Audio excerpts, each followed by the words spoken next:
So employee handbooks, a lot of times I find people feel it's like, oh, it's just like some old document and there's really no use for it. It's kind of just, they use it as a paperweight or something.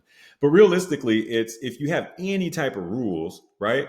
There's no rules unless it's in the employee handbook. There's nothing to benchmark them to. That's why your employees have to sign it. That's why they have to acknowledge that they read and understand it. Because if you were to tell somebody, hey, you know what, we got to let you go because you show up to work intoxicated. Well, that's common knowledge that you shouldn't come to work intoxicated, right? However, I will say that if it's not in a handbook, what rule are you holding them accountable to? So then they could say that it's wrongful termination, right? So you really want to use a handbook to set the rules of your business. And there's some baseline things you want to have, right? That's you want to start with the federal laws, right? Because as you get down to state laws, those are a little bit more detailed. And you want to also think about the state laws if you have multiple states that your employees are in. And then you have like your local laws, right? You want to pay attention to those. And like the handbook at the end of the day also offers, employees a route to answer some of their questions. So, with the employee handbook, it can be really used as a tool to communicate how we operate, how we work as people. What holidays do we celebrate? When can you expect your paycheck?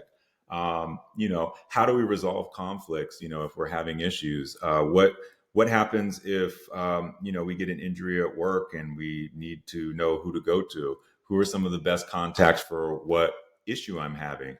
That employee handbook serves as that document, that guiding principle for how you guys work together and what's acceptable and what's not. And ultimately, for the company's sake, it is the first line of defense that you have when you find an employee is not doing what it is they're supposed to do. So the employee handbook, I wouldn't just breeze by it. I would make sure that you get it legally reviewed and ensure that it has everything you need to, make sure your employees are operating the way that you want them to. Give you a funny example. I had a client in Venice Beach, California. It's about 8 or 9 years ago, and they had stairs, and the and the owner said, "I don't like Crocs. I hate them." And he ended up saying, "Can I make a rule where we can't have Crocs?" And then the HR person ended up coming up with a rule where it was you can't wear Crocs at work because of a safety concern, because the Crocs that people would wear, they didn't have a heel in the back. And because of the nature of what they did, they put a rule in what is the proper equipment that you should have as far as your clothing, your shoes, all that.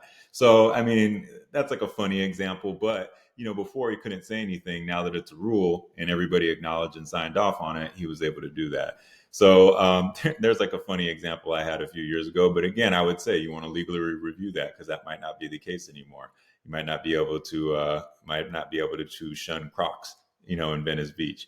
So those are some practical applications, or some funny ones at least. The handbook is just, again, it's not to be brushed over. It's something that you utilize as a tool.